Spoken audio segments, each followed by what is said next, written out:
কারণ হইছে আমরা যারা ফেসবুকে কাজ করি তারা অনেকেই আছি যে ফেসবুকের সম্বন্ধে খুব সব কিছু ভালো বুঝি, কিন্তু একটা পেজ কিভাবে তৈরি করা লাগে তা আমরা জানি না।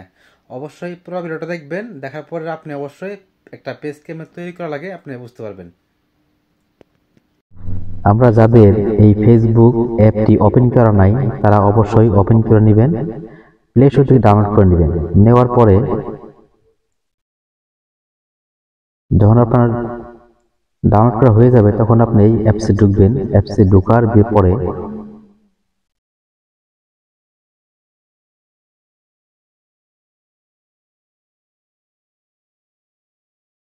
আমার ওই এমটা ফলো করবেন। এমটা ফলো করলে অবশ্যই পেজটা কিভাবে তৈরি করে সবাই বুঝতে পারবেন। এই যে নিচে লেখা আছে পেজ, এখানে লক করবেন।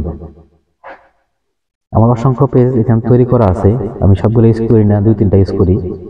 আর এখান থেকে এই যে এখানে ঢুকবেন, ক্লাসে ঢুকবেন, নক করবেন। এখানে নক করার পরে এখানে আপনি দিবেন গেট স্টার্ট। এখানে নক করার পরে আপনি এখানে আপনার পেজের নাম যেটা আছে, যে নামটা আপনি চয়েস করে রাখছেন, এই নামটা এখানে আপনি লিখবেন। আমি আপনাদের বোঝানোর স্বার্থে এখানে আমার মন মতো একটা নাম বসিয়ে দিতেছি, মনের মাঝে তুমি পেজের নাম। আমার চয়েস যেটা, আপনার চয়েস অন্যটা থাকতে পারে, আপনার চয়েস যেটা আপনি করবেন। তারপর আপনি নেক্সট টিপ দিবেন। নেক্সট নক করার পরে সাথে থাকুন। এখানে ফার্স্টে আপনার যেটা আছে মিউজিক ব্রাঞ্চ যেটা আছে ফার্স্টে, এটাই দিয়ে দিবেন।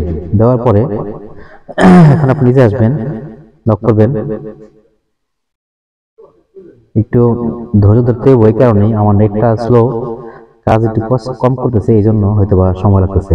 আপনার উপরটা হচ্ছে বিজনেস করে যারা তারা, আর নিচেরটা যারা আমাদের মতো যারা কন্টেন্ট তৈরি করে তাদের জন্য। নিচে আপনি নক করবেন, তারপর কন্টিনিউ নিচে যাবেন। বাস আপনার হয়ে গেল। আপনি ইচ্ছা মতো আপনার প্রোফাইলে ছবি বসিয়ে নেবেন, ব্যাক ছবি আর উপর ছবি দেওয়ার পরে আপনি ইচ্ছা মতো আপনি এখানে কাজ করে নেবেন, যেহেতু আমার পেজের বিষয়। আর দেখলে আমরা নেক্সট ভিডিওতে অন্যগুলো অবশ্যই দেখাবো। ভালো থাকবেন, আল্লাহ হাফেজ। এখন সবকিছু পরিপূর্ণতা হয়ে গেলে আপনি যে কাজটা করবেন, আপনি চাইলে আপনার প্রোফাইলে যতগুলা বন্ধু বান্ধব আছে সবাইকে আপনি অ্যাক্টিভ করে নিতে পারবেন। তারপর এখানে আপনার আরো অনেক স্টেপ বাই স্টেপ আরো কিছু চাইবে, যা যা প্রয়োজনও আপনি সব দিয়ে দিবেন। আপনি সবগুলো দেওয়ার পরেই পেজটা পরিপূর্ণতা হয়ে যাবে। আর অপূর্ণতা যদি কিছু থেকে থাকে অবশ্যই আমার মেসেঞ্জারে নক করবেন, আমি যতটুকু পারি আপনাদের জন্য হেল্প করার চেষ্টা করব। তবে একটা কথা মনে রাখবেন, সবসময় কখনোই ধৈর্য হারাবেন না, ধৈর্য হারা হবেন না। কোনো কিছুতেই ধৈর্য না ধরলে জয় হওয়া যায় না। ধৈর্য হচ্ছে মহত্বের ফল, তাই ধৈর্য ধরে লেগে থাকুন, ফল একদিন অবশ্যই ভালো কিছু পাবেন। আল্লাহ হাফেজ। ভিডিওটা শেয়ার করে দিবেন।